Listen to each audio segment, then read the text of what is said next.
Bonsoir à tous. Merci d'être venus nombreux. Merci aux intervenants d'avoir accepté cette invitation. Nous avions envie ce soir de parler de contextualité au sens large, un terme et un thème qui peuvent sembler banals et auquel nous avons préféré celui de situation.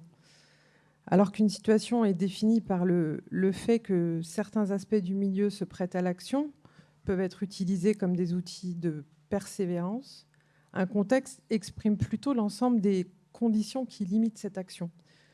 La première augmente les possibles et le second en restreint le nombre. C'est ainsi que la philosophe Joël Zask établit la différence entre contexte et situation.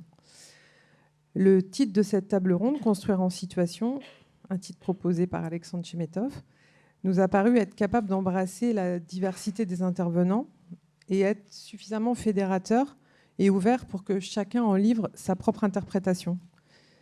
C'est l'exercice auquel nous les avons conviés ce soir. Il ne s'agit pas de baliser le débat, mais plutôt de l'ouvrir. Que signifie pour vous construire en situation ? Telle est la vaste question que nous vous avons posée et à laquelle nous vous avons laissé toute l'attitude de répondre. Nous avons volontairement réuni des intervenants dont les pratiques se complètent, se superposent, entrent en résonance pour peut-être former un tout. Dans le contexte de mutation qui est le nôtre, l'acte de construire ne cesse de se complexifier et plus que jamais, il s'agit de décrypter l'intelligence et la spécificité propre à chaque situation, d'être à l'écoute de ce que chaque situation a à nous enseigner afin d'y apporter des réponses inventives, circonstanciées et non des solutions toutes faites. Un bâtiment réalisé en béton n'est pas condamné parce qu'il est en béton. Un bâtiment en bois n'est pas obligatoirement vertueux parce qu'il est en bois. Notre discipline exige de la nuance, ce qui n'est pas forcément la caractéristique première de notre époque. À cette complexité des situations, on ne peut pas répondre de façon dogmatique, au risque de ne plus être au service du projet. Ces situations sont les préalables de tout projet d'architecture, de paysage, d'urbanisme. Elles nécessitent des descriptions et des analyses précises, patientes, sans précipitation. Il s'agit d'être en prise avec le réel, d'observer et de travailler avec les ressources en présence afin de toujours rester dans cette complexité de situation. Donc, ce soir, nous allons parler de là où nous citons, l'île de Nantes, mais pas seulement. Chacun des intervenants nous livrera ce que signifie pour lui ou pour elle construire en situation. Nous ménagerons ensuite un temps d'échange. Donc, je vais présenter rapidement les 5 intervenants. Nous avons réuni 5 architectes, urbanistes, paysagistes. Alexandre Chemetov, urbaniste, paysagiste, architecte, que l'on peut qualifier de père de la transformation de l'île de Nantes, en particulier de la sauvegarde de son patrimoine industriel. Un projet sur lequel vous avez travaillé de longues années et où vous intervenez toujours, puisque vous travaillez sur l'île Aubergeron, qui est la dernière usine conservée sur l'île. Claire Shorter, à ma droite, architecte, urbaniste, agence LAC, qui travaille notamment sur l'île de Nantes depuis 2017 dans le quartier République, aux côtés de Jacqueline Hosty. Léa Mosconi, que vous connaissez, architecte, cofondatrice de l'agence Boni Mosconi, à qui l'on doit récemment la réalisation de l'exposition Paris Animal, histoire et récit d'une ville vivante, qui vient de fermer ses portes au pavillon de l'Arsenal. Sylvanie Gray, paysagiste, urbaniste, cofondatrice de l'agence D'ici là, qui travaille, entre autres, à Nantes sur le projet de Pirmille-les-Îles. Et enfin, un deuxième Alexandre Moret, architecte, cofondateur de l'agence Suite Aurel et Moret, qui vient de remporter le prix de la première œuvre avec un projet d'école à la Selle Cranaise, dont il nous parlera tout à l'heure. Donc, je vais d'abord donner la parole à Alexandre Chemetov, qui va revenir quelques instants sur le travail qu'il a mené sur l'île de Nantes et sur le quartier de la création. Construire en situation, c'est ce que vous avez fait sur ce territoire de l'île de Nantes. Une architecture située, ancrée, reconnaissable, appartenant à un lieu et une culture. Bon, je vous remercie. Nous sommes à Nantes, vous l'avez rappelé, dans l'île de Nantes, dans cette école d'architecture que je qualifierais d'école de la ville et des territoires, et s'ouvre, grâce à la fondation Quartus, un espace public, non pas au sens des espaces publics que l'on parcourt dans les rues de la ville, mais un espace public entre nous, enfin un espace de discussion. Alors c'est une fondation et on est là sur le sol de la ville. Donc on est aussi dans un lieu, dans une école qui est fondée sur le sable de l'île de Nantes.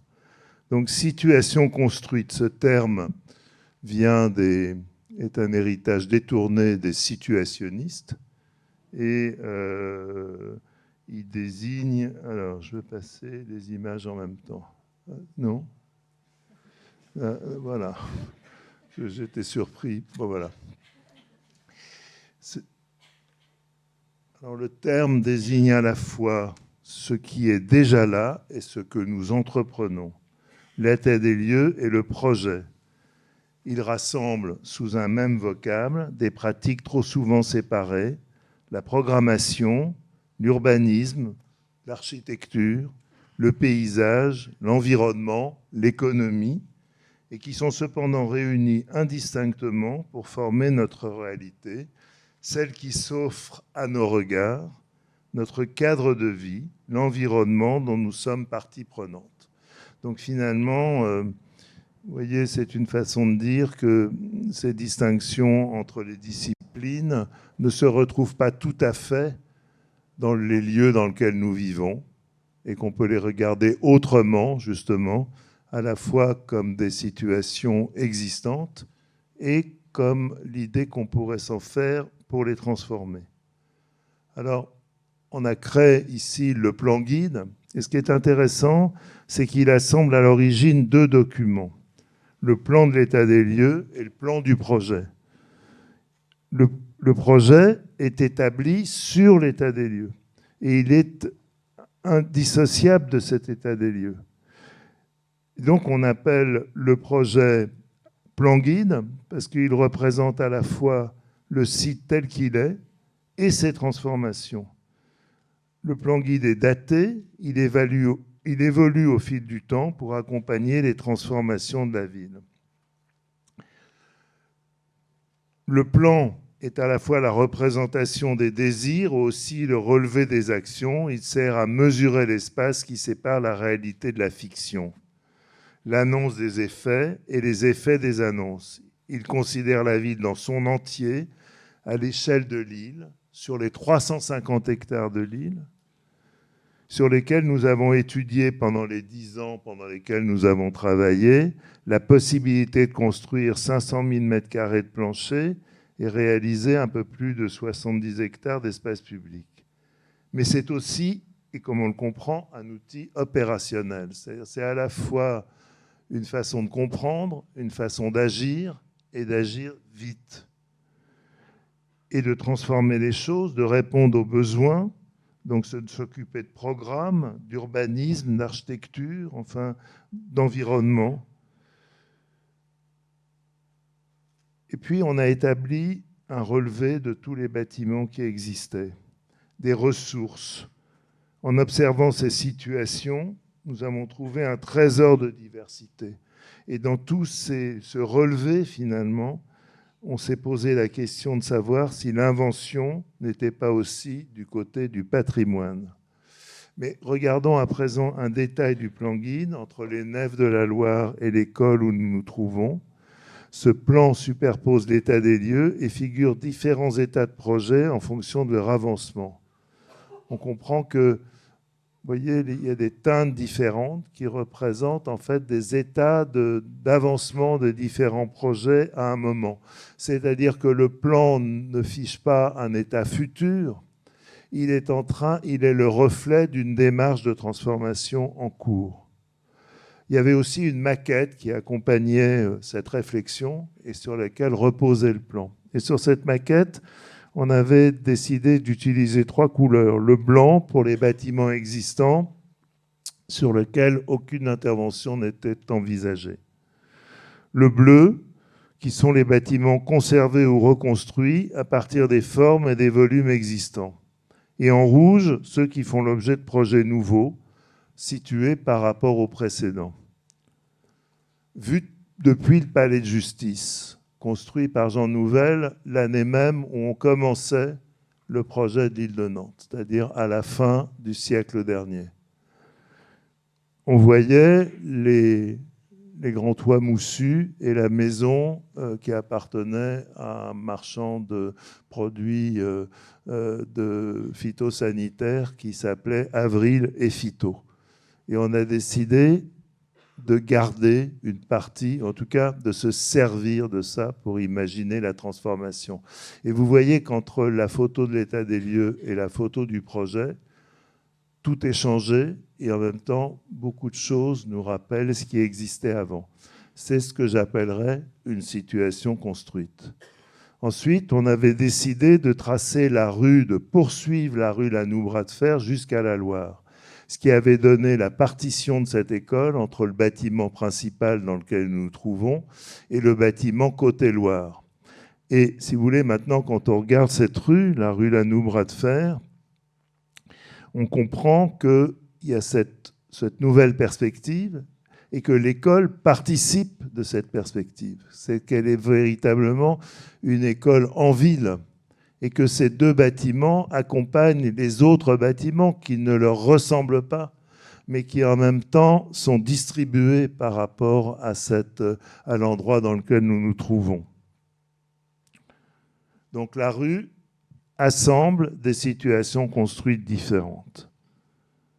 Au début, l'usine Alstom apparaissait comme un univers clos, une rue percée au bon endroit, la voilà, selon les alignements existants, révèle les potentialités urbaines de ce lieu clos et l'usine devient ville. Et vous voyez que c'est à peu près les mêmes bâtiments qui attendent d'autres bâtiments qui vont être construits, mais qu'en même temps, avec un acte très petit, on arrive à mettre en écho des choses qui sont en général isolées les unes des autres. Voilà l'état des lieux du parc des Chantiers devant les nefs de la Loire. Un parking et une pelouse recouvrant les usines démolies. Donc, à partir de ce parc de stationnement, on imagine un parc. Donc, on dessine ce parc, mais on le dessine à partir des traces laissées par les occupations successives. Et le chantier du parc révèle à son tour, voilà, des bâtiments qu'on pourrait trouver franchement moches, qui sont ceux des nefs de la Loire et qui, transformés, deviennent un lieu dans lequel passe maintenant l'éléphant.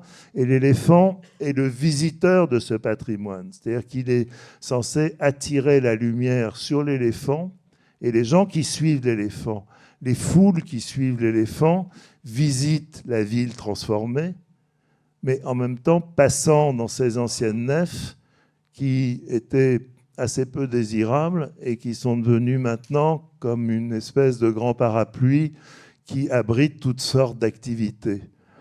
Et parfois, les travaux, comme ici, nous font découvrir des traces qu'on n'avait même pas imaginées, c'est-à-dire un patrimoine qui n'était même pas inscrit dans une sorte d'inventaire.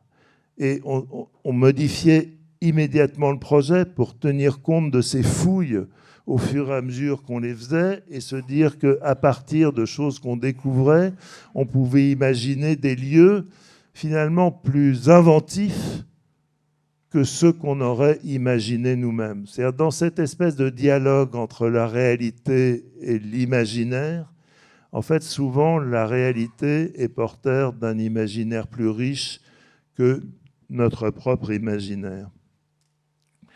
Et vous voyez que, par exemple, il y a une partie des jardins qui ne font que montrer les mouvements des marais au bord de la Loire. Et ce qu'on voit, ce n'est pas véritablement le jardin qu'on a dessiné, mais le jardin que dessine la Loire.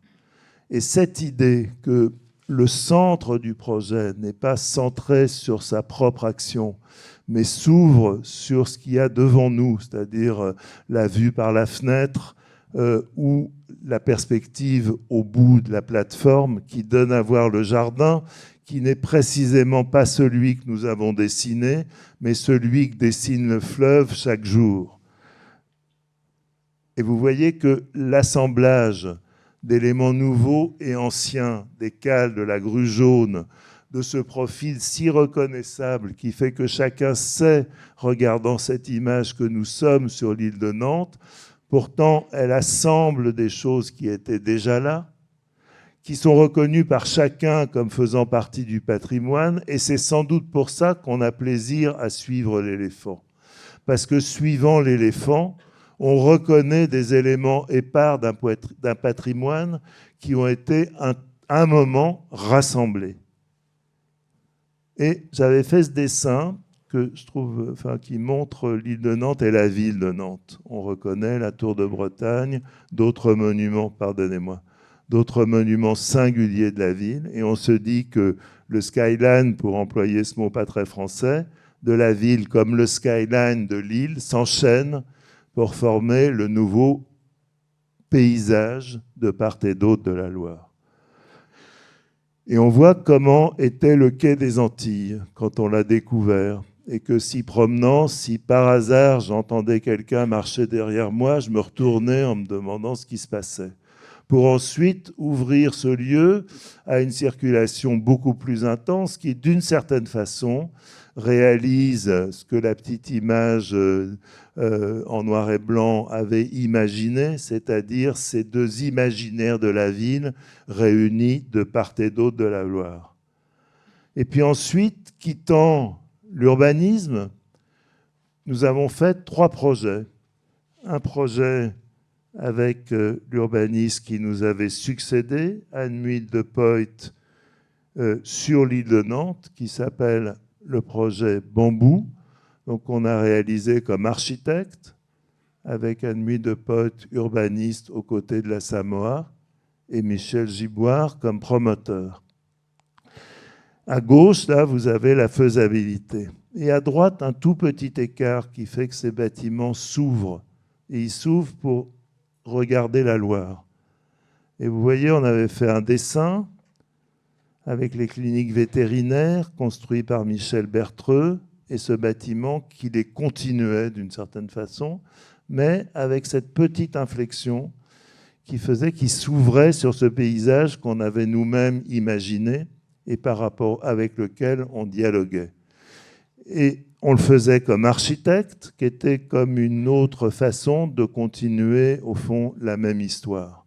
Comme si l'architecture était une autre façon de poursuivre les dessins de l'urbanisme.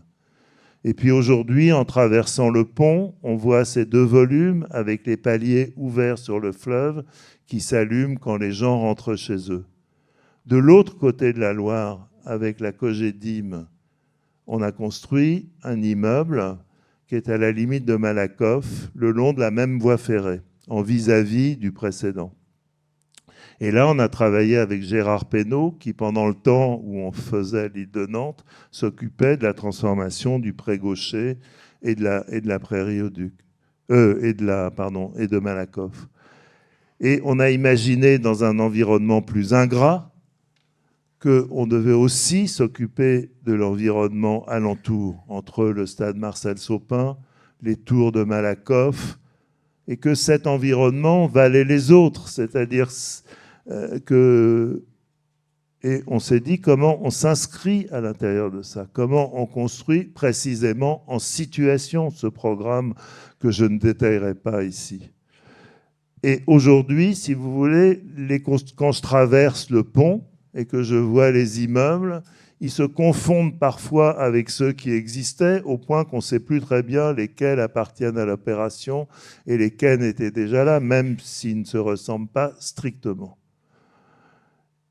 Et puis, poursuivant cette démarche, on a fait une chose qui était pour moi extrêmement particulière, c'était vraiment de remettre les pas dans les pas, et de faire sur l'îlot Bergeron, à l'emplacement de l'usine Alstom qu'on avait conservée, de construire un bâtiment alors qu'il ne resterait rien de l'usine précédente. Et donc, qu'est-ce qui reste de la mémoire d'un lieu quand physiquement rien n'est conservé? Il se trouve que, en fait, quand on a dessiné ces bâtiments, quand on a accueilli le programme de logement, de bureaux, de logements sociaux, d'ateliers, de lieux de restauration, de parking, on s'est dit comment faire pour qu'un programme nouveau parle, exprime ce qui était déjà là, alors que de ce qui était déjà là, rien ne subsistait.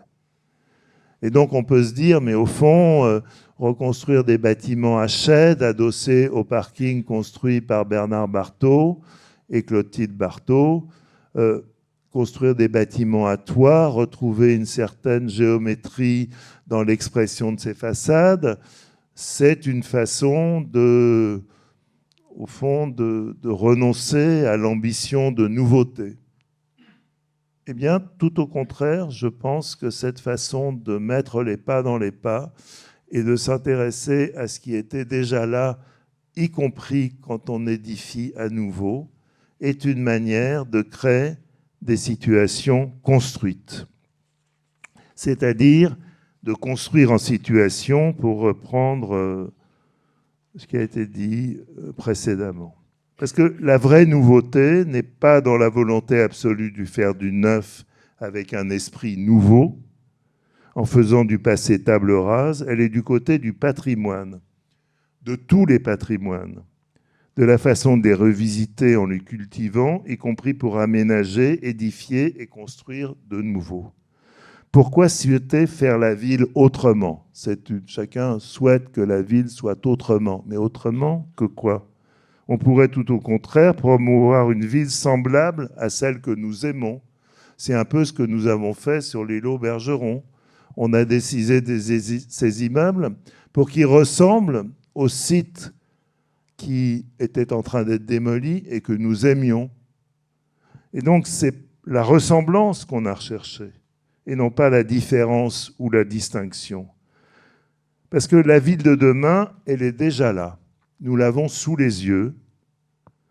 La ville de demain est une ville de la transmission, où l'existant et le stock l'emportent sur la nouveauté. La ville de demain est une affaire de mélange, de style et d'époque. Elle est le contraire d'un manifeste dogmatique. Elle est faite de nuances. Et nous y vivons. Voilà, sur ces bons mots, je veux passer la parole à ma voisine.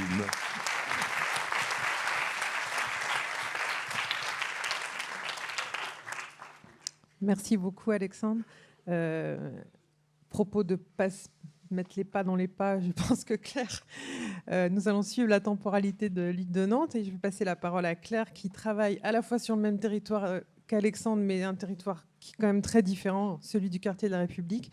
Claire, vous y développez un retour au parcellaire comme garant d'un tissu fin et évolutif, un retour à une échelle un peu plus mesurée. Je vais vous laisser nous expliquer ça. Merci. Ah, je passe. Les pas dans les pas, c'est exactement la sensation que j'ai eue quand on a gagné le dialogue compétitif pour l'île de Nantes avec Jacqueline Hosty en 2017. J'étais tétanisée à l'idée de mettre les pas, mes petits pas, dans des grands pas, ce qu'Alexandre vient d'exposer. Et tétanisée aussi parce que l'enjeu du projet qui était devant nous, on ne l'a pas su tout de suite, parce qu'au début, on pensait qu'on allait construire également dans un tissu constitué, également avec des vues sur la Loire, mais pas du tout.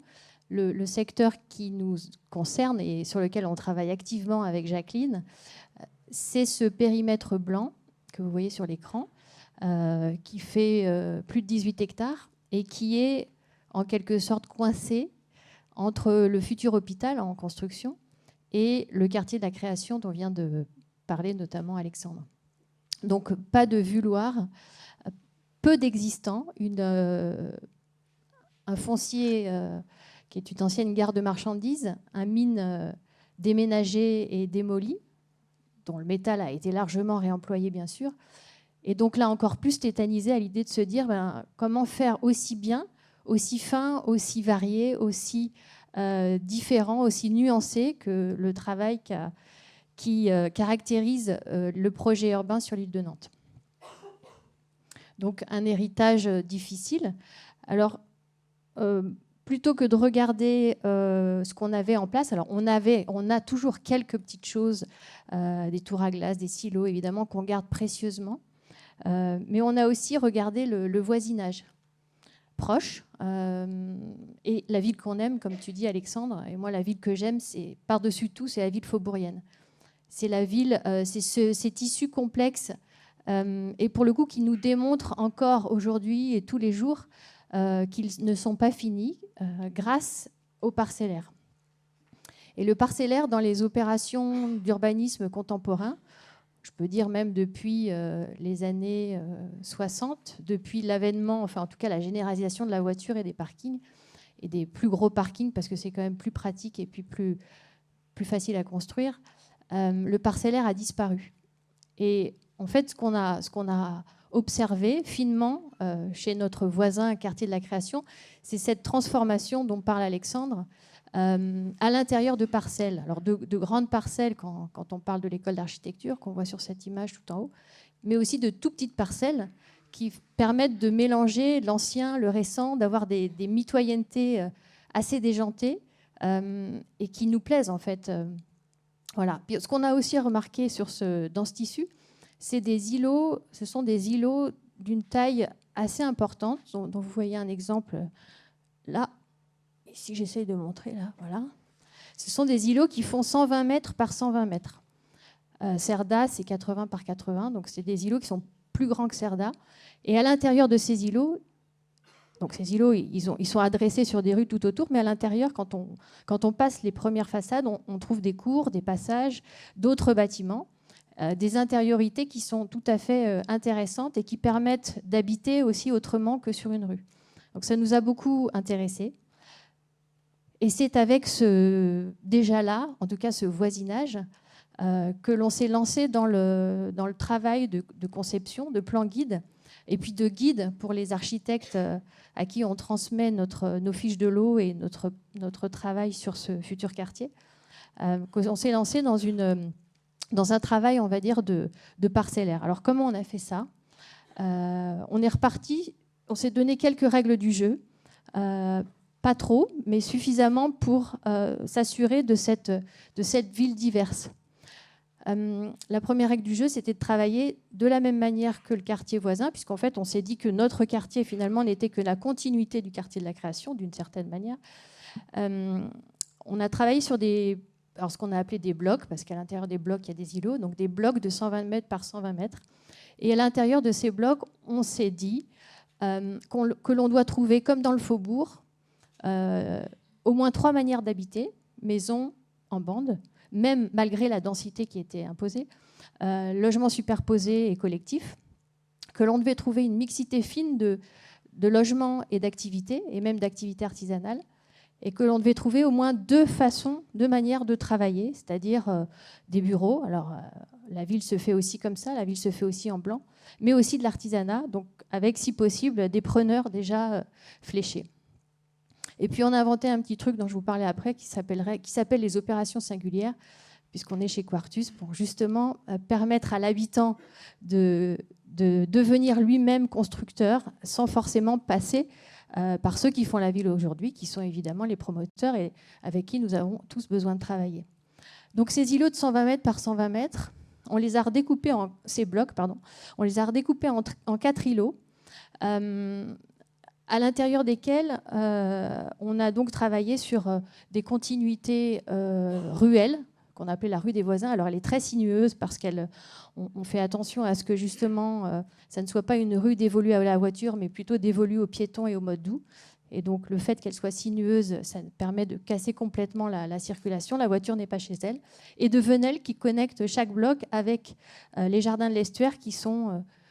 les jardins qui sont en train d'être conçus d'ailleurs et en train d'être dessinés par Jacqueline entre le quartier de la Création et le quartier République.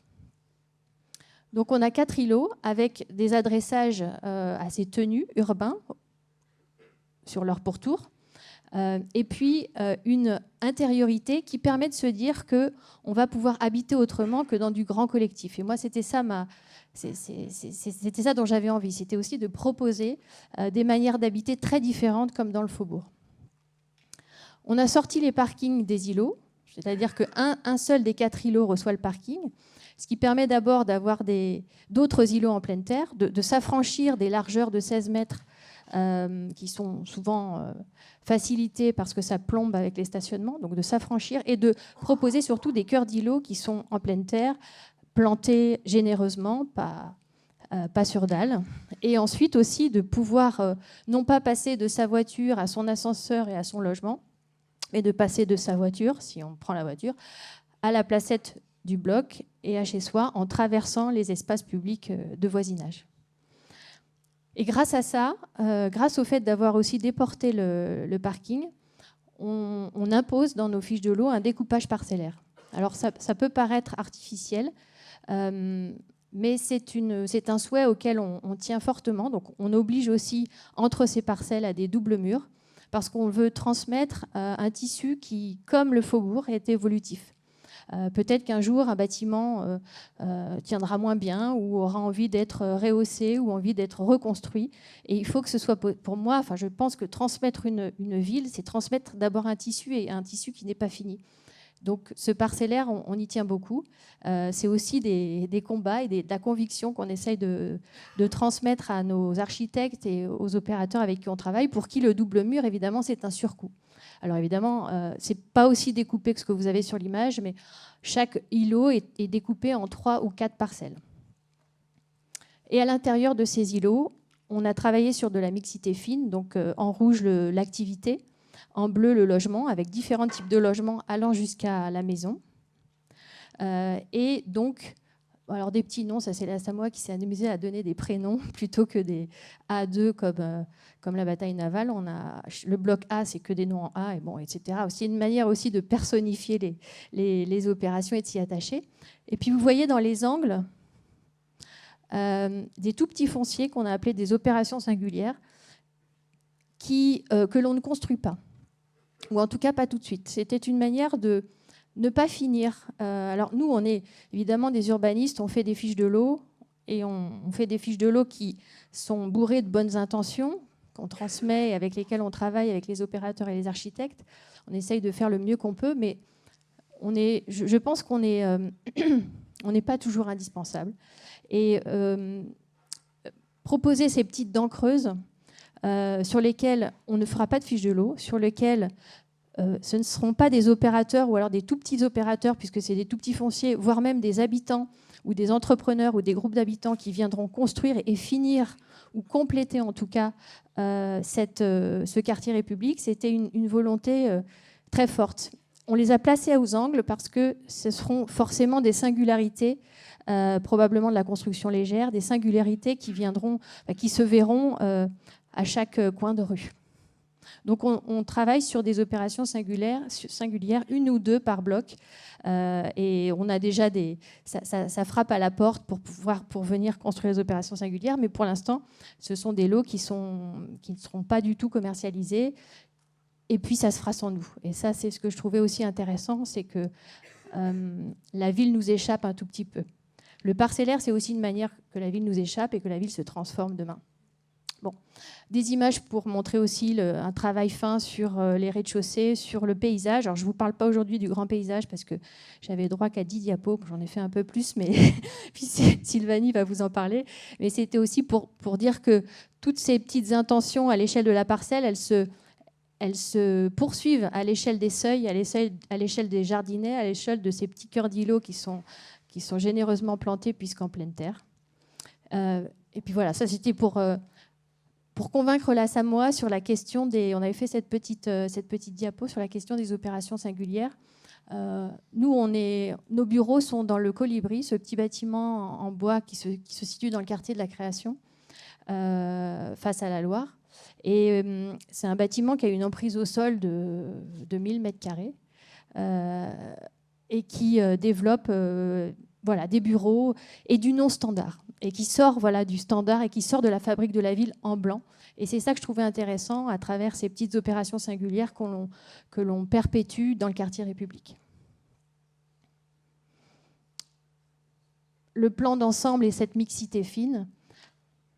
Et aussi un travail, alors évidemment cette approche de la ville par le parcellaire, par le tissu, génère un découpage plus important que les macrolots. Donc certains l'appellent les microlots, moi j'appelle pas ça des microlots. On a des blocs qui sont équivalents à des macrolots, mais à l'intérieur des blocs, on n'a pas un opérateur, mais on en a 4. On n'a pas un architecte, mais on en a 8, parce qu'on tient aussi à faire travailler des jeunes équipes. Donc systématiquement, on demande aux architectes qui sont retenus sur les lots d'être parrains de jeunes architectes.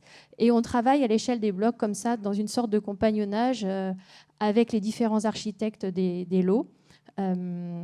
À travers des ateliers. Alors ça, c'est une petite image qu'on avait faite, mais qui n'est évidemment pas représentative de la réalité sur laquelle sont basées nos fiches de lot, mais après, le travail des architectes permet de revoir tout ceci. Mais cette mitoyenneté permet déjà, à l'échelle du travail sur le lot, de voisiner entre architectes, entre opérateurs, et ça on trouve ça tout à fait intéressant. Voilà les ateliers que l'on mène. Et puis des petites images faites par l'un des architectes, Stéphane Guédon, qui fait le lot Anna, bureau et artisanat. Donc ici, la vue sur la Venelle, que vous ne voyez pas encore, puisque tout ça est en chantier. Vous ne voyez que l'extérieur. Alors l'extérieur, ce sont les bâtiments les plus hauts, mais à l'intérieur du bloc, on a hâte que ça soit livré, on a des bâtiments beaucoup plus petits, et même des maisons, des maisons en bande, et des petits collectifs, et de l'artisanat. Voilà, j'ai terminé. Je termine par cette petite image avec là aussi ces effets de toit. Alors nous, évidemment, le patrimoine, il n'était pas là, mais par ce travail sur la complexité, sur la diversité, sur l'observation du tissu tel qu'il s'est toujours constitué et tel qu'il s'est constitué à Nantes, nous essayons de proposer, de développer avec les architectes une ville qui pourra ensuite se transformer et qui nous échappe quelque part.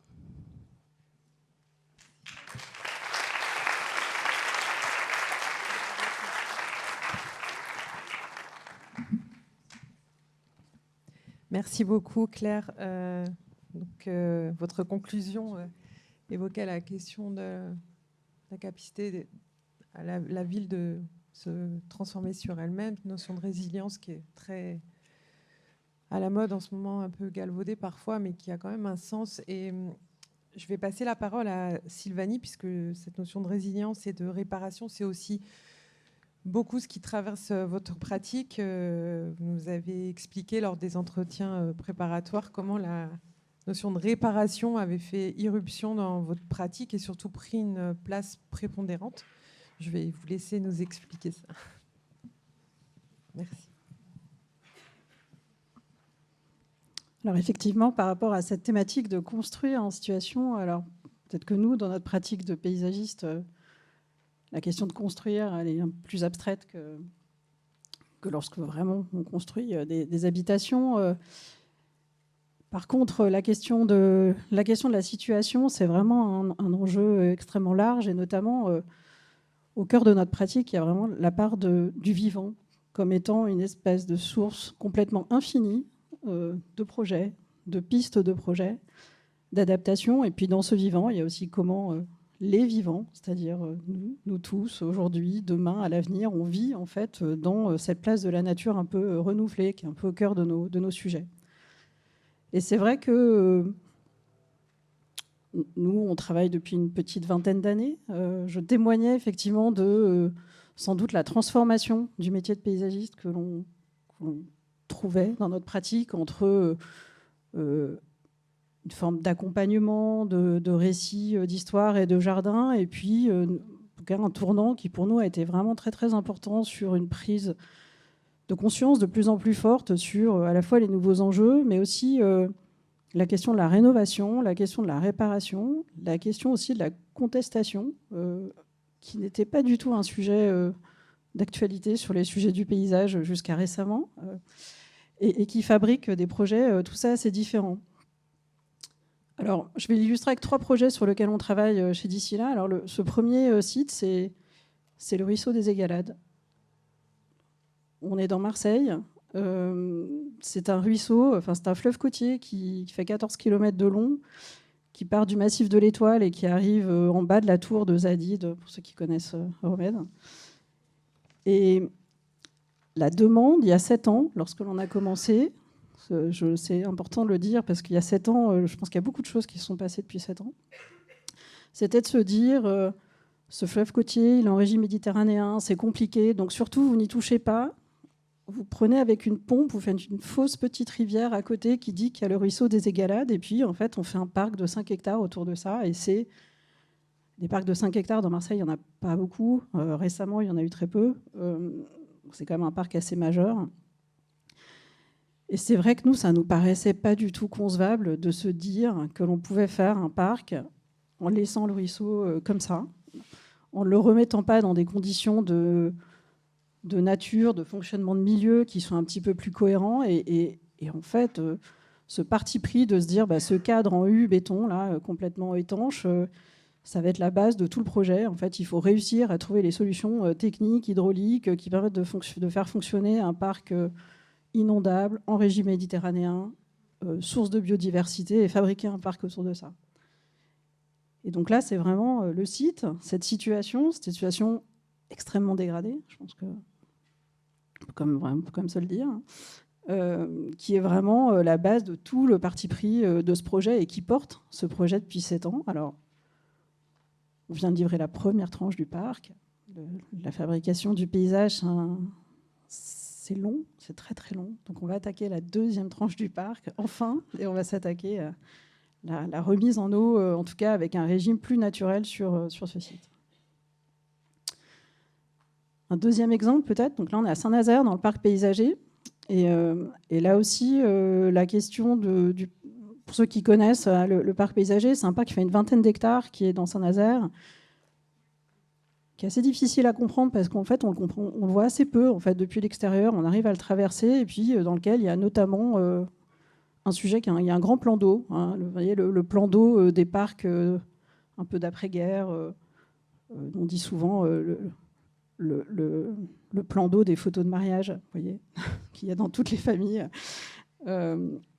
Et puis, la demande de Saint-Nazaire, là, c'est de se dire, on a ce parc, il est un peu vieillissant, il faut sans doute quand même le réaménager. Mais nous, ce qu'on pense, en s'occupant, en s'intéressant au sujet, c'est qu'on se rend compte que en fait, ce plan d'eau qui fait 4 hectares, aujourd'hui, il est alimenté en allant pomper de l'eau dans un étang qui est situé à 5 km, dans une canalisation qui a été posée par les Américains après-guerre, qui fuit probablement de partout. Et que dans une trajectoire climatique qui est celle que l'on connaît, eh bien, probablement que le vrai sujet de ce parc, c'est effectivement le réaménager, parce qu'il est extrêmement vieillot, ça, il n'y a pas de débat sur la question, mais c'est aussi de réinventer la question de la place de l'eau dans ce parc, c'est que fait-on de ces 4 hectares. Et donc, aujourd'hui, on travaille avec les élus à retransformer ce parc vers un retour à un fonctionnement hydraulique un peu naturel qui retrouve un fonctionnement de marais, parce qu'en fait, on est sur des anciens terrains de bruyère. Et donc, réduire la place de l'eau, réinventer en fait l'image en lui trouvant un mode de fonctionnement complètement différent. Et bien là encore, c'est vraiment cet entre-deux, entre quelle est la place de la nature et quel est le niveau de réparation qu'il faut que l'on envisage de cette nature, qui est une base du projet, et puis qui est accompagné sur ce parc-là aussi, sur un sujet que l'on retrouve de plus en plus sur les parcs, qui est la question aussi de l'héritage de tout le patrimoine arboré. Ce parc, donc, qui fait 20 hectares, sur la partie nord, là, on a en gros 1800 arbres, quelque chose comme ça. Aujourd'hui, dans Saint-Nazaire, c'est un jour de canicule, c'est moins 7 degrés par rapport au centre-ville. C'est vraiment colossal, en fait, l'effet qu'il a. Néanmoins, aujourd'hui, il y a 50% des arbres qui sont vieillissants, une grosse partie qui est qui est en très, très, très mauvais état. Et donc, il y a une forme d'invention à voir comment est-ce que l'on va pouvoir accompagner un parc qui a son identité, mais en même temps qui est complètement en train de décliner parce qu'on arrive dans un bout de cycle de végétation, et donc il va falloir un petit peu les réinventer, retrouver la place du végétal là-dedans, accompagner des transitions. Et ça, pour nous, c'est aussi une source de projet complète qui accompagne ensuite la question des usages, et on en reparlera après. Mais Mais ce sont des manières d'attraper le projet, là encore sur la place du vivant, qui re-questionnent complètement, qui ne nous font pas du tout faire peut-être avoir des réponses que l'on aurait pu avoir parfois sur d'autres sites. Cet enjeu de la canopée, on en entend beaucoup parler. Donc là, on est sur les jardins thèse de Pierremille-les-Îles, sur lequel on réfléchit à comment est-ce que l'on peut faire de la canopée un élément structurant de l'espace public, dans la mesure où on se dit que les canicules sont les sujets de tous les étés jusqu'à la fin de nos jours. Comment est-ce qu'on réalise cette canopée, comment est-ce qu'on s'assure que ça marche, comment est-ce qu'on arrive à augmenter nos chances vis-à-vis des maladies, des sécheresses, mais aussi des conditions climatiques avec énormément d'eau d'un coup. C'est quand même une vaste question. On cherche, il y a des choses qui marchent un peu, il y a des choses qui ne marchent pas. Aujourd'hui, il n'y a pas de réponse clé en main quand même sur le sujet. Et c'est vrai qu'on va avoir besoin, je pense, de tester vraiment beaucoup de solutions et beaucoup de choses, et sans doute de s'adapter à chaque fois, là encore, à la situation dans laquelle on est. Sur l'île de Nantes comme sur Pierremille, on est sur des sables de Loire, dans une situation de sol qui est extrêmement particulière, donc qui donne vraiment une condition de climat très très particulière, mais le retour en fait au fondement de la nature va un peu nous obliger, c'est en connaissant bien les fondements de la nature que l'on va sans doute réussir à trouver les solutions pour mieux faire face à un aléa qui est de plus en plus grand. Et puis derrière, structurer une filière de production sur ces arbres un peu différents, de tailles différentes, produits localement, avec un patrimoine génétique local, etc. La situation, alors qui est celle de Pierremille-les-Îles, par exemple, c'est quand même cette berge douce en cœur de métropole, extrêmement différente des berges de l'île de Nantes, avec tout le marnage qui se découvre, c'est-à-dire toutes les 6 heures un paysage mouvant, plus lors des grandes marées un paysage encore plus mouvant. Et ça, pour nous, c'est quand même la base aussi de tout le récit du parc inondable sur lequel on travaille, qui à la fois redonne la berge à la Loire, mais en même temps nous permet à la fois de réparer cette berge, parce qu'elle a été malmenée, remblayée très tardivement, donc remblayée avec beaucoup de sol pollué, très très très pollué. C'est-à-dire que vraiment, tous les derniers remblaiements qu'on a fait sur la Loire, c'est vraiment les plus problématiques, quoi. C'est-à-dire que même lorsqu'on fait des sondages, on n'arrive même pas à le caractériser, tellement un sondage, quelque chose, quoi. Donc une fois de l'amiante, une fois je sais pas quoi, enfin, voilà. Mais en tout cas, ça veut dire que ces lieux, c'est-à-dire que là encore, si on se projette un petit peu et qu'on se dit dans la ville de demain, la place du parc, c'est-à-dire d'un parc frais le long de la Loire, c'est un lieu absolument stratégique. Donc pour nous, se donner les conditions d'en faire un lieu qui soit sain, entre guillemets, c'est-à-dire sain dans les milieux, sain dans la manière dans laquelle on peut s'installer, dans des conditions dans lesquelles on n'a pas juste recouvert de la pollution. On a un peu traité le problème parce qu'il y a un rôle qui est très très particulier dans la ville. Ça nous paraît des manières de faire qui sont qui influencent vraiment les réponses que l'on peut apporter sur les formes urbaines. D'autant que lorsqu'on se balade vraiment dans les fonds de Loire, dans des endroits dans lesquels, qui sont un peu difficiles d'accès aujourd'hui, alors on est côté Pierremille, hein, avec la pointe de Nantes, dans les endroits qui sont laissés tranquilles, on a des milieux de très très grande qualité qui se développent. Et un paysage vraiment sublime, quoi. C'est-à-dire on va retrouver une forme de vis-à-vis et de relation visuelle entre la rive sud de la Loire, le bout de l'île de Nantes, la butte Chantenay et tout ça. C'est vraiment des liens de vue qui ont été complètement perdus. Voilà. Et puis tout ce travail de fond sur la place de la nature, pour nous, il est alimenté aussi avec la question des récits, en fait. C'est-à-dire que comme on travaille beaucoup cette question de s'adapter au fait de produire avec moins de terre, moins d'eau, des problèmes pour faire les arbres, pour produire les arbres, pour les faire pousser, on pourrait se dire, dans le fond, ça, c'est pas très réjouissant. Mais ce qui est extrêmement réjouissant, c'est quand on commence à explorer aussi les possibles que ça ouvre sur la question des usages. Il y a vraiment des choses qui, pour nous, sont hyper intéressantes, en tout cas qui renouvellent beaucoup l'imaginaire que l'on peut avoir autour des lieux. Alors, les travaux qu'on fait avec les enfants, je ne sais pas si vous voyez les dessins, en très grand, Ils parlent beaucoup de la place des animaux, par exemple, c'est-à-dire, je pense que ça fera peut-être écho avec la présentation de Léa, mais en tout cas, la question de la place du vivant, c'est extrêmement présent chez eux.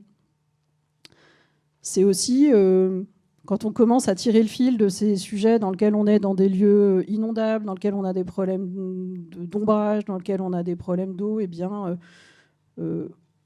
il y a aussi des situations, là encore, des nouvelles situations qui s'inventent. C'est-à-dire, demain, est-ce qu'on fait des parcs dans lesquels on a des formes de repos de certains lieux de nature ? Est-ce que demain, dans un parc où on a une canicule qui dure 30 jours pendant l'été, on a besoin d'avoir un lieu dans lequel on peut aller travailler, dans lequel on peut aller manger, dans lequel on peut aller, en tout cas, faire des choses qui ne sont pas complètement prévues aujourd'hui ? Est-ce que ces parcs qui doivent raconter la marée, c'est-à-dire la crue, voire la crue soudaine, notamment comme à Marseille ? Est-ce que la promenade inondable, c'est-à-dire on sort ses bottes et on y va, c'est quelque chose de désirable pour l'avenir. Enfin, en tout cas, pour nous, tout ça, on trouve ça hyper inspirant en fait, pour compenser et pour vraiment composer l'imaginaire qui va avec tous ces lieux de nature. Et puis, alors là, je reviens à Saint-Nazaire, c'est aussi des fois des choses toutes simples, hein, c'est-à-dire on a d'une part, par exemple là, sur un petit travail qu'on a mené avec Vraiment, avec qui on travaille souvent, les lycéens qui nous ont beaucoup parlé de la place de la danse dans l'espace public, et donc on leur a inventé un genre de miroir de danse cet été. Et donc il y a des groupes en fait en permanence qui font des chorégraphies autour de ce petit objet tout simple que peut-être nous on n'aurait pas inventé tout seul, mais en fait qui amène un petit peu à se projeter dans autre chose. Et puis sur un autre travail qui est aussi comment est-ce qu'on fait un mobilier qui soit hyper simple à monter et à démonter pour les ateliers municipaux, c'est-à-dire de côté ultra pratique de la chose, en se disant en fait pendant l'été on a besoin de pouvoir mettre des tables parce qu'il y a des gens qui vont s'installer, et puis ensuite il faut les enlever de manière très très simple. Et bien ça aussi ça fait du projet de manière très très concrète et très simple, et nous on trouve ça très inspirant aussi pour alimenter en tout cas les dynamiques de fond que l'on accompagne, qui sont celles de la nature. Et puis peut-être pour terminer, j'ai fait un petit clin d'œil juste aux journées Bruno Latour qu'il y a eu dans cette école il y a très très peu de temps, avec cette citation que nous on aime beaucoup parce que elle rappelle, enfin en tout cas elle nous parle en se disant que la question de la place de la nature, nous on est assez convaincus qu'il faut vraiment s'appuyer sur, plus on va s'appuyer sur les trajectoires que la nature propose, plus on va être dans une forme de dynamique dans laquelle les paysages vont être résilients, mais alors au sens noble et pur du terme, et puis dans lequel on peut venir un peu revisiter la question du jardin en n'étant pas dans une forme de lutte, c'est-à-dire de lutte il faut maintenir un état initial, il faut l'entretenir, il faut avoir de l'eau pour l'arroser. Voilà, puisque demain, potentiellement, on n'a plus tout ça, eh bien, saisissons-nous de cette logique et de sa capacité de dynamique pour réinventer, en tout cas, des formes de paysages plus sauvages, hein, que nous, on en affectionne assez. Voilà.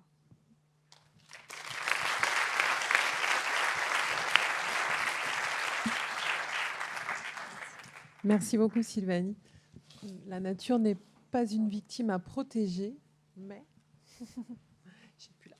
elle est ce qui nous possède.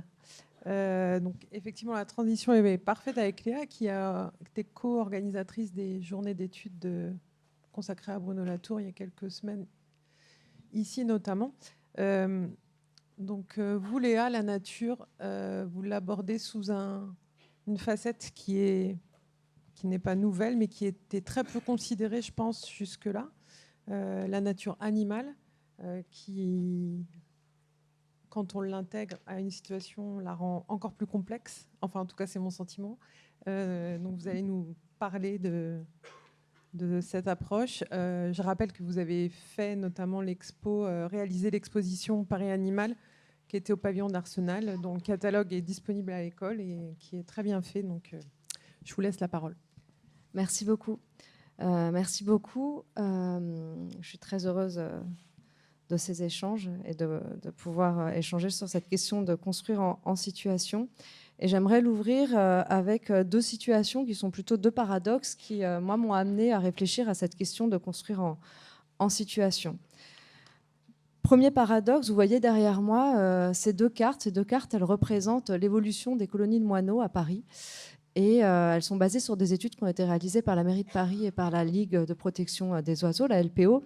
Et donc, ça montre qu'entre 2003 et 2016, on aurait perdu à Paris 72% des populations de moineaux. Si on avait fait la même carte avec les martinets noirs, on serait rendu compte qu'on a perdu 46% des martinets noirs, les hirondelles de fenêtre, 23%. Et voilà pour les oiseaux nicheurs.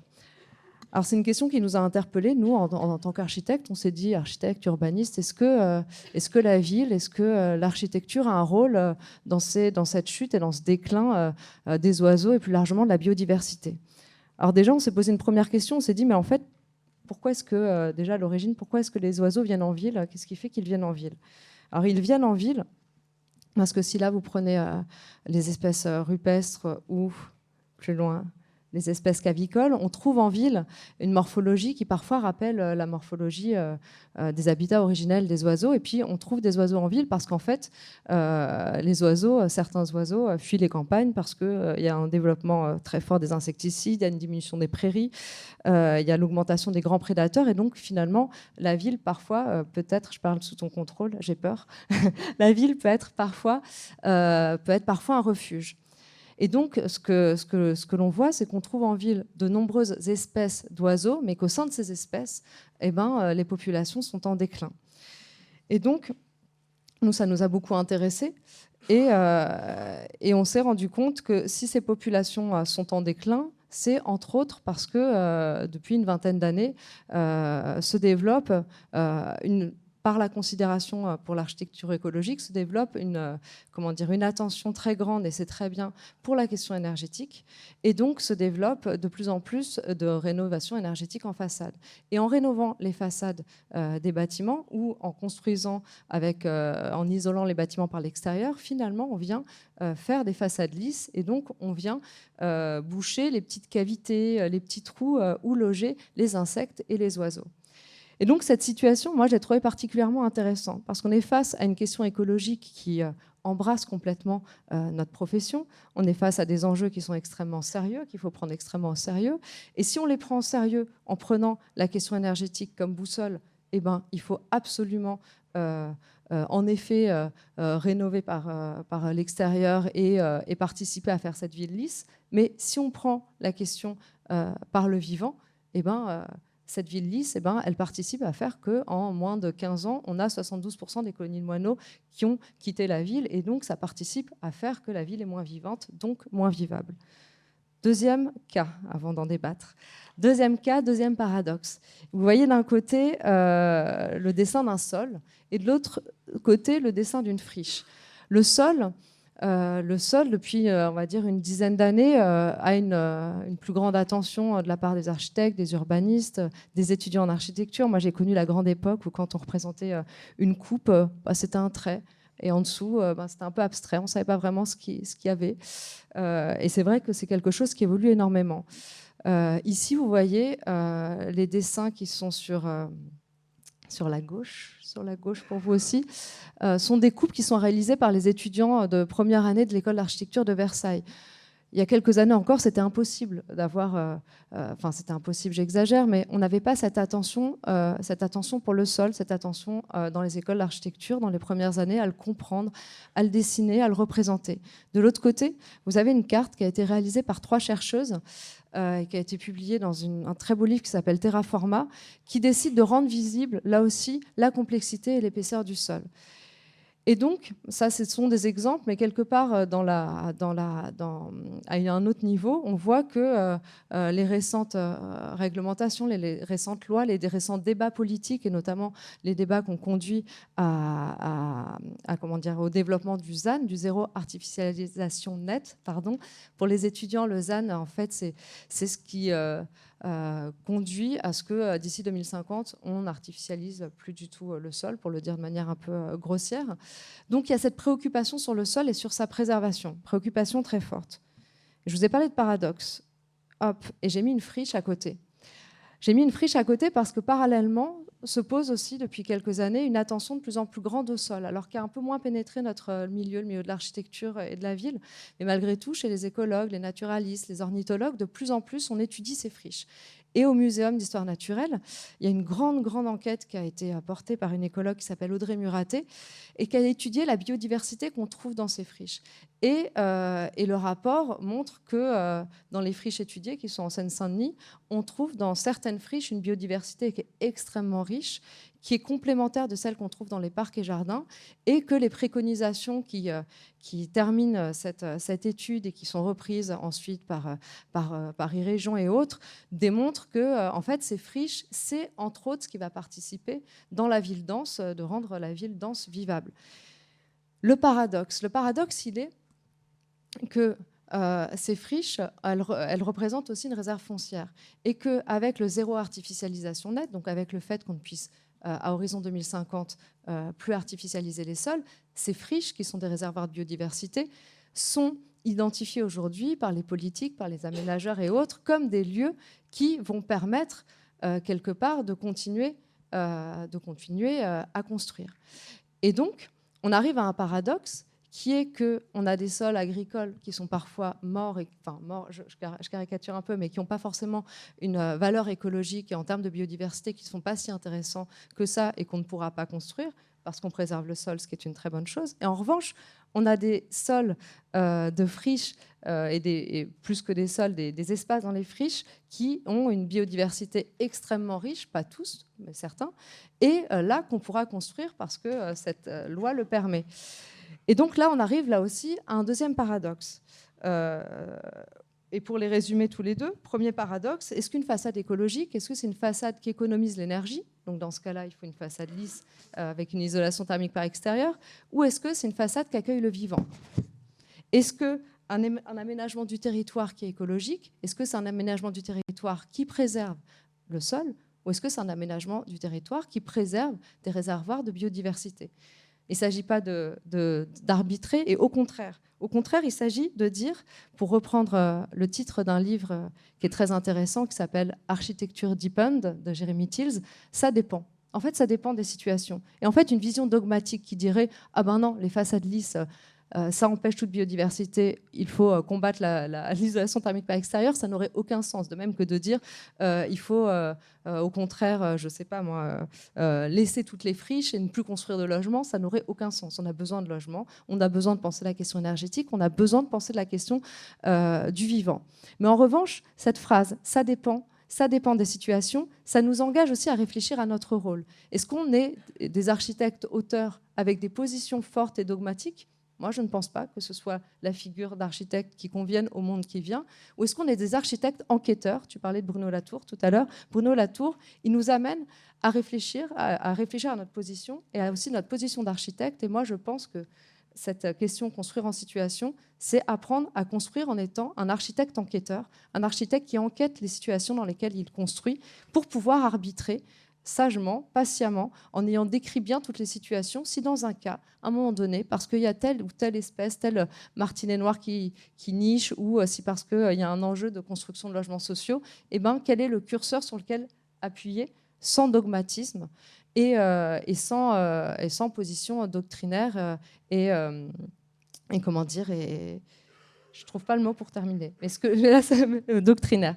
Et je voulais juste dire, parce que Alexandre Chemetov a commencé en revenant sur les situationnistes. Les situationnistes, ils avaient proposé une manière d'éprouver la ville qui est très belle et très forte, qui est la dérive. La dérive, donc, à savoir ne pas aller dans un lieu parce qu'on a besoin d'y aller pour une raison fonctionnelle, mais dériver, aller à la rencontre de l'inattendu. Et je pense que ça aussi, construire en situation, c'est aussi construire en allant aussi à la découverte de ce que l'on ne pensait pas découvrir et de l'inattendu, et éviter toute forme de dogmatisme. Voilà. Merci beaucoup.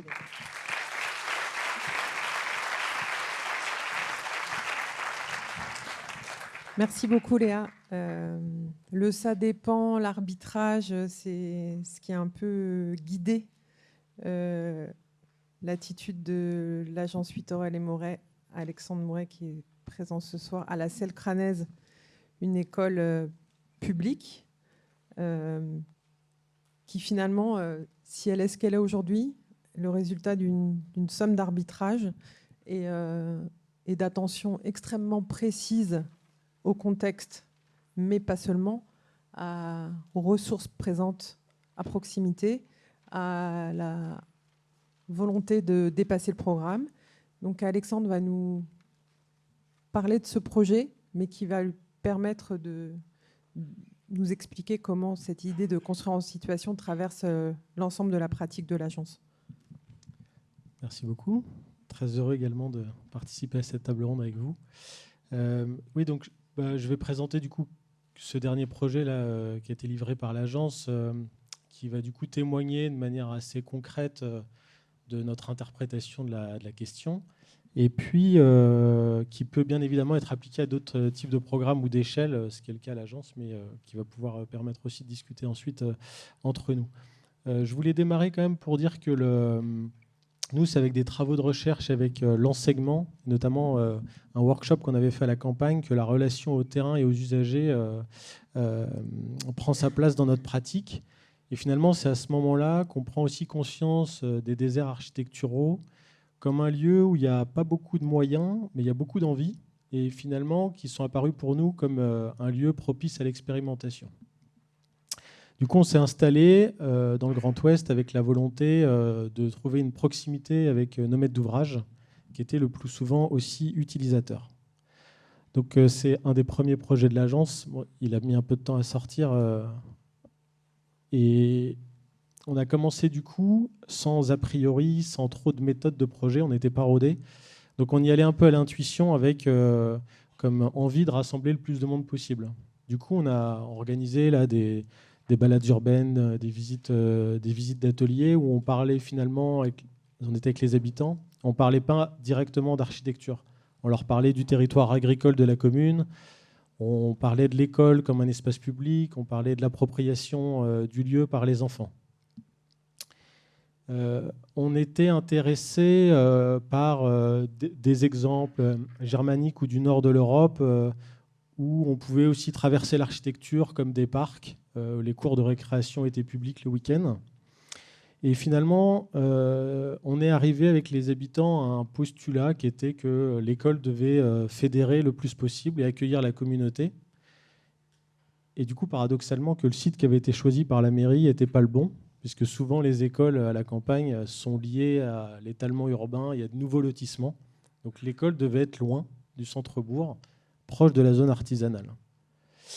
Et donc on a du coup découvert ce parking-là qui était beaucoup plus proche du centre-bourg, qui possédait des qualités paysagères assez fortes et singulières par rapport aux communes alentours, et notamment finalement des jardins en terrasse qui étaient supportés par des très beaux murs en ardoise, une végétation assez luxuriante, et puis de temps en temps, entre quelques maisons, des grandes vues sur le paysage.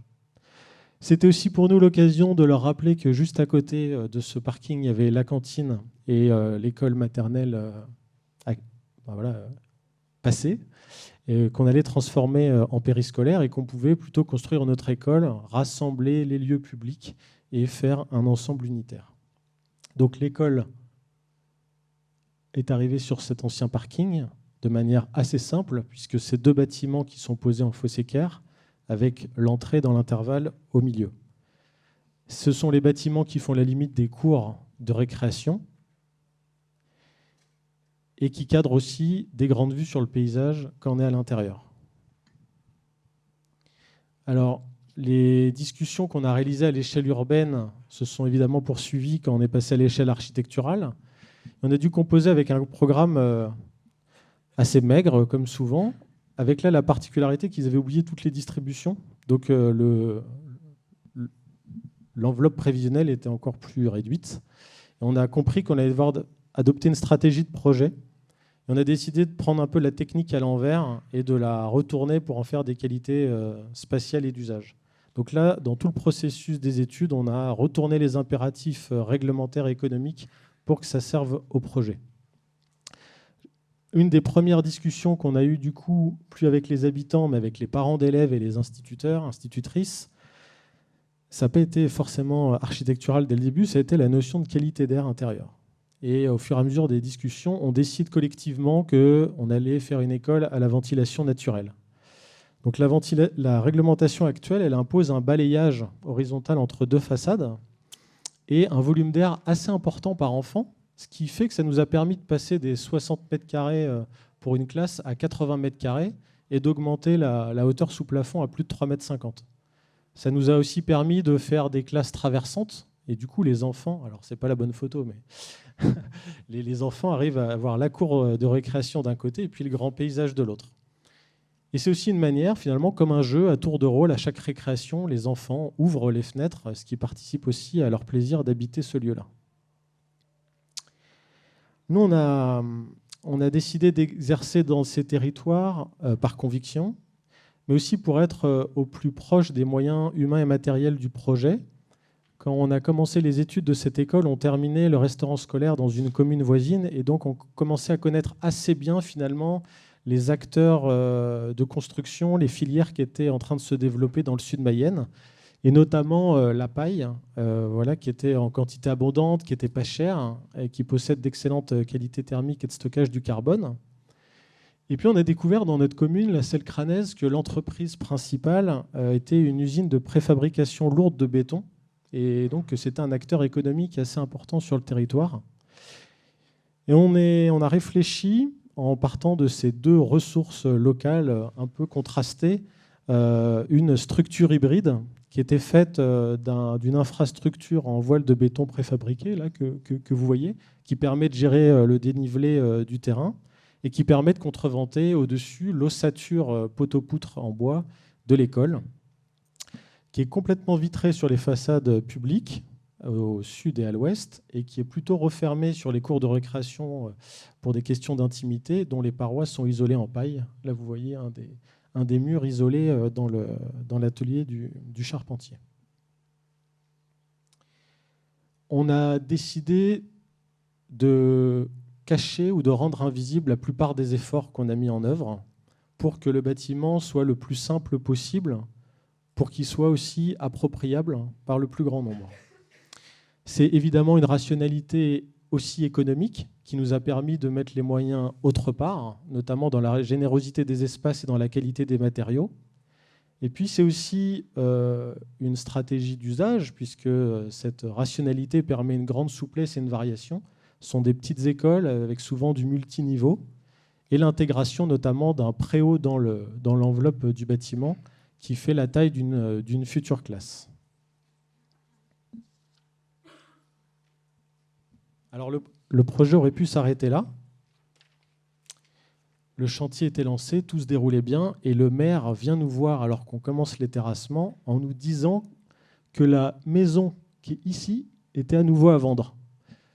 Nous, on l'avait vue dès le début des études, puisque c'est elle qui permettait de voir depuis le parvis de l'église sur le grand paysage. Il n'avait pas voulu l'acheter, ce qui a coûté 15 000 €, il trouvait ça trop cher.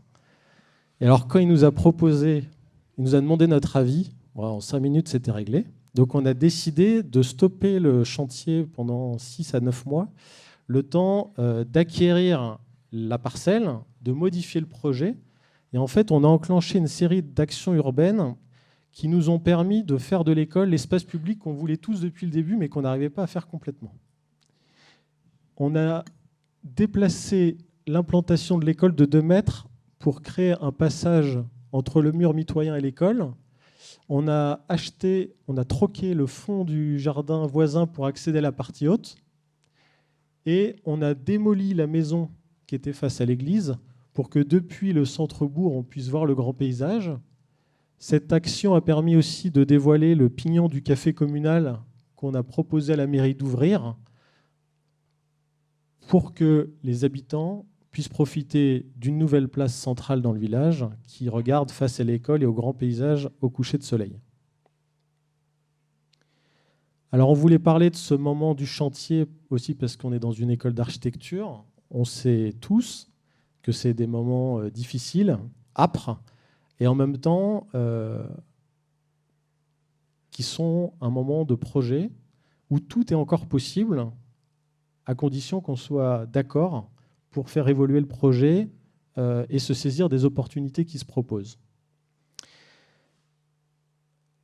Ah oui, j'avais oublié ça. Ça, c'est le dernier acte, en fait, parce que tous les efforts qu'on a fait, que ce soit le processus de projet ou le fait d'avoir recours à des isolants biosourcés, faire de la ventilation naturelle, en fait, c'est presque pas perceptible. Sauf que nous, notre action, c'est quand même que les enfants le diffusent le plus possible à leurs parents et qu'on arrive à démocratiser ces manières de construire. Donc, on a décidé de leur confier une mission qui était de concevoir et de fabriquer le mobilier de leur cours de récréation en suivant le fil des saisons. Donc, on a animé là, des ateliers de maquettes. Et puis, voilà, c'est la fabrique, en gros, de l'arbre sur pied jusqu'au mobilier en passant dans la scierie. Voilà, vous voyez quelques images cet été où ils ont pris possession du coup de l'école. Donc, nous, ce qui nous a... Bon, c'est des situations qu'on ne rencontre pas tout le temps. Hein. On rêverait de pouvoir dépasser la commande comme ça à chaque fois. Ça ne marche pas à tous les coups. Là, avec le recul, on pense que, évidemment, la relation de proximité avec le maître d'ouvrage a été déterminant. La deuxième chose, c'est peut-être que notre objectif commun était la dimension publique des choses. Et je pense que c'est ce qui nous a animés jusqu'au bout. C'était vraiment l'invariant du projet. Nous, on avait de la souplesse sur le dessin, sur l'emplacement. Enfin, les choses pouvaient glisser.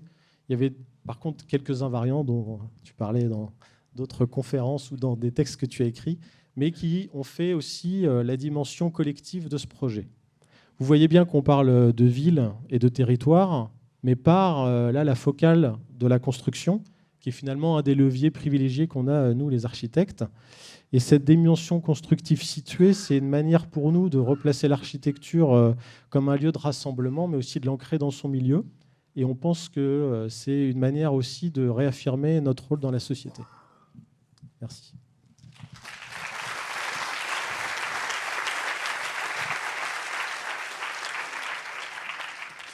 Merci beaucoup à tous pour vos présentations. Moi, le sentiment qui me vient comme ça, c'est que les solutions issues des savoirs ne pèsent pas grand-chose par rapport à l'observation fine des lieux que vous avez tous décrits, que les dogmes produisent des solutions inopérantes qui font composer avec les paradoxes, comme tu l'as souligné, Léa.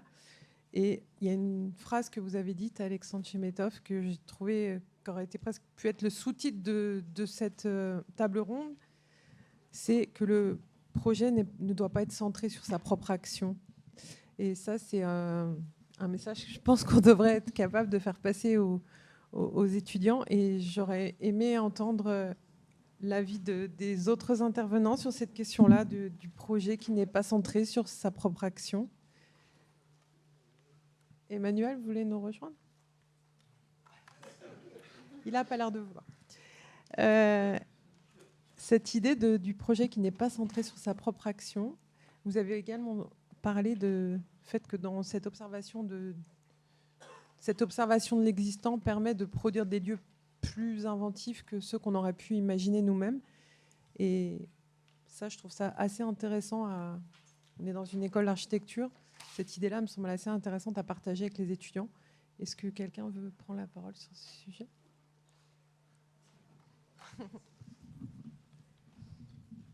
Ouais, peut-être, c'est une introduction.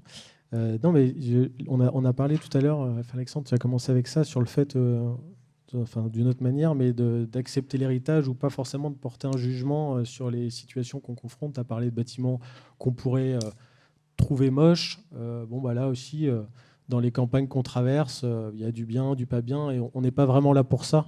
Du coup, je pense qu'en effet, les projets ou les missions qu'on nous confie, elles demandent évidemment une grande attention à l'observation, mais aussi, pour moi, une capacité à les retraduire pour les personnes qui y vivent, qui des fois oublient finalement là où ils habitent, quelles sont les qualités, et n'ont pas forcément la même perception des choses. Donc c'est vrai que nous, on essaye de provoquer ces moments de discussion aussi pour que il y ait des choses qui sortent des discussions et qui soient aussi des éléments de projet assez tôt dans les études.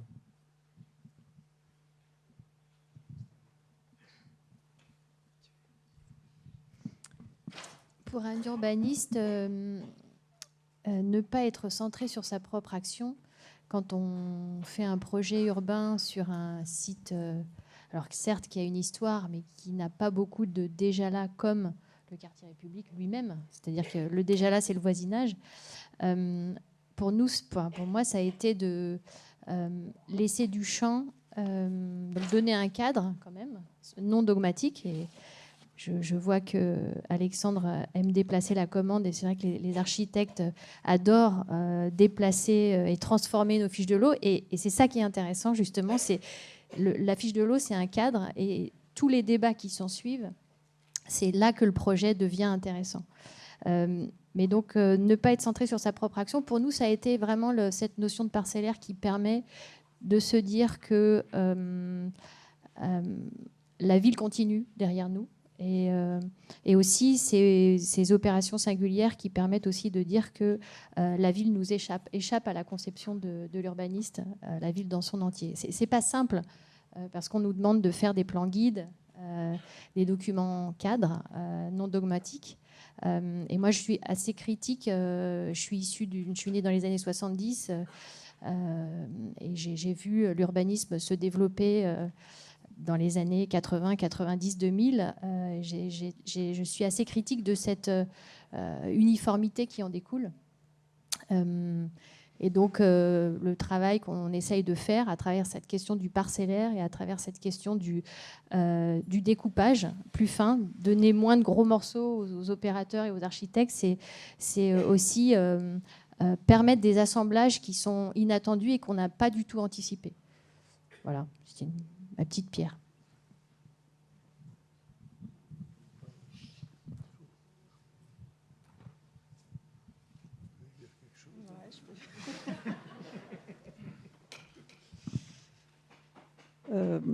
Alors, moi, je dirige une agence qui s'appelle D'ici là.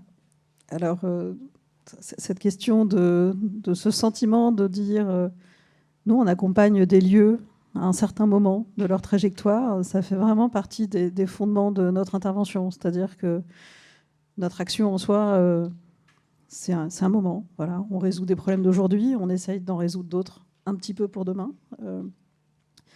Mais nous, on trouve que c'est extrêmement important, en fait. C'est-à-dire qu'on aime beaucoup les lieux dans lesquels, justement, notamment l'espace public, en tout cas, dans lequel, à la fin, on ne sent pas trop la patte de celui qui l'a dessiné, quoi. C'est-à-dire que ce qui est important, c'est l'atmosphère générale qui s'en dégage, ce qui est fait de l'héritage, de ce qui est nouveau, de ce qui est inattendu. Voilà, parce que c'est pas non plus que de la maîtrise, tout ça. C'est vraiment une sorte de joyeux mélange.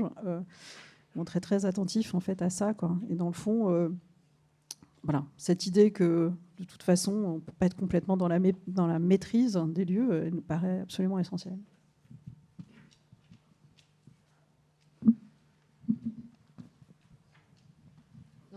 Moi, ce que j'ai trouvé aussi particulièrement intéressant, c'est faire la ville semblable et penser des continuités, ce que vous évoquiez.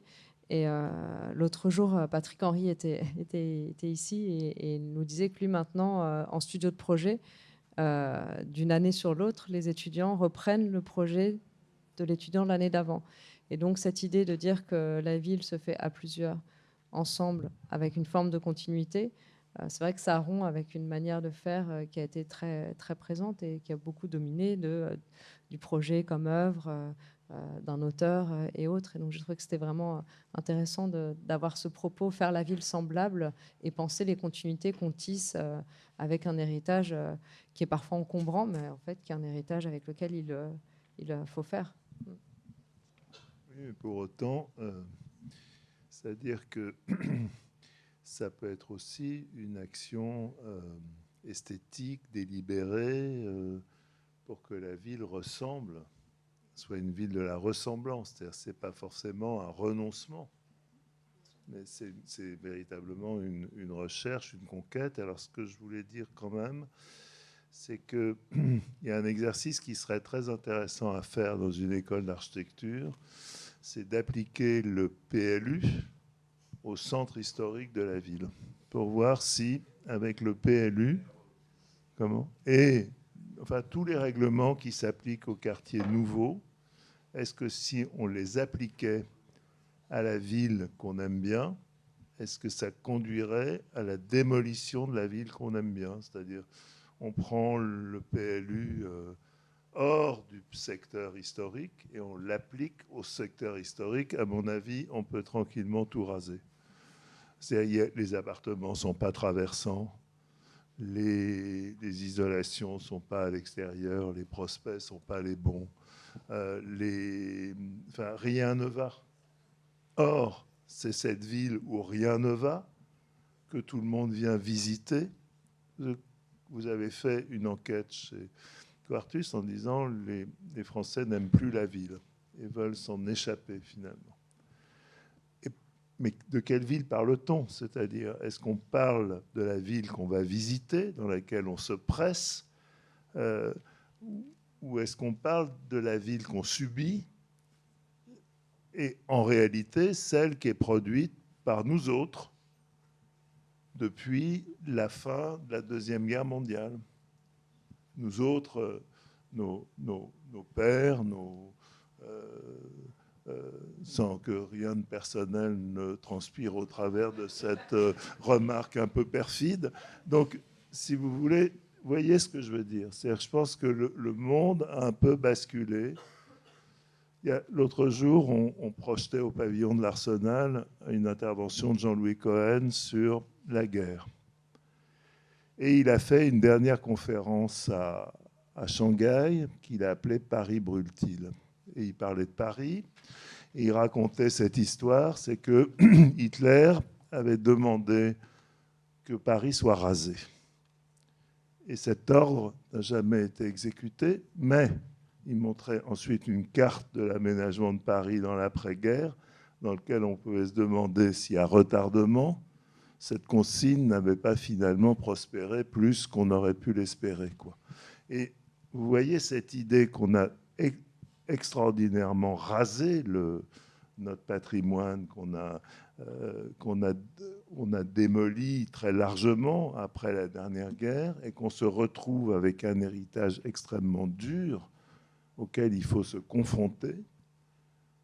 Mais on a envie de réinterroger, comme vous le faites, les règles, les données de départ, et d'imaginer que l'architecture devienne vraiment un dialogue et pas des missions qui finissent par être des missions isolées les uns des autres, dans laquelle l'architecte est un opérateur parmi les autres. Donc on a envie qu'il soit plus maître d'œuvre finalement, et un peu moins égocentrique, mais si vous voulez, en même temps, capable de réinterroger avec la maîtrise d'ouvrage, avec les politiques, d'ouvrir un dialogue pour savoir qu'est-ce qu'on fait de cet héritage et comment, parce que derrière tout ça, on parle de forme, de vivant, de paysage, d'héritage, etc. Mais en même temps, ce qui est en jeu derrière tout ça, c'est notre faculté à vivre ensemble dans la même ville ou sur le même territoire. Enfin, c'est ça dont on parle. Et si vous voulez, par rapport à cette question, on a terriblement besoin d'exemples concrets, on a terriblement besoin d'expérience, et on a terriblement besoin de pouvoir en parler, je trouve, et j'ai l'impression, et c'est en ça que cette initiative me semble très heureuse, que cette parole est en quelque sorte neutralisée par l'injonction qui nous est faite d'être conforme au bilan carbone et à toutes ces choses-là, qui sont essentielles, mais qui sont prises d'une façon tellement technocratique qu'elles finissent par tout annihiler, quoi. Exactement comme les règles qui étaient données pour construire les grands ensembles. Je vous invite à relire les... Vous voyez, quand on dit il faut que tous les appartements soient traversants, c'est exactement comme ça qu'on a construit les 4 mines de la Courneuve. Donc, il faut revisiter l'histoire pour se dire attention à ces règles terriblement dogmatiques. Et ce que vous avez dit sur le vivant, l'isolation par l'extérieur et les murs trop lisses, ça me semble tout à fait important.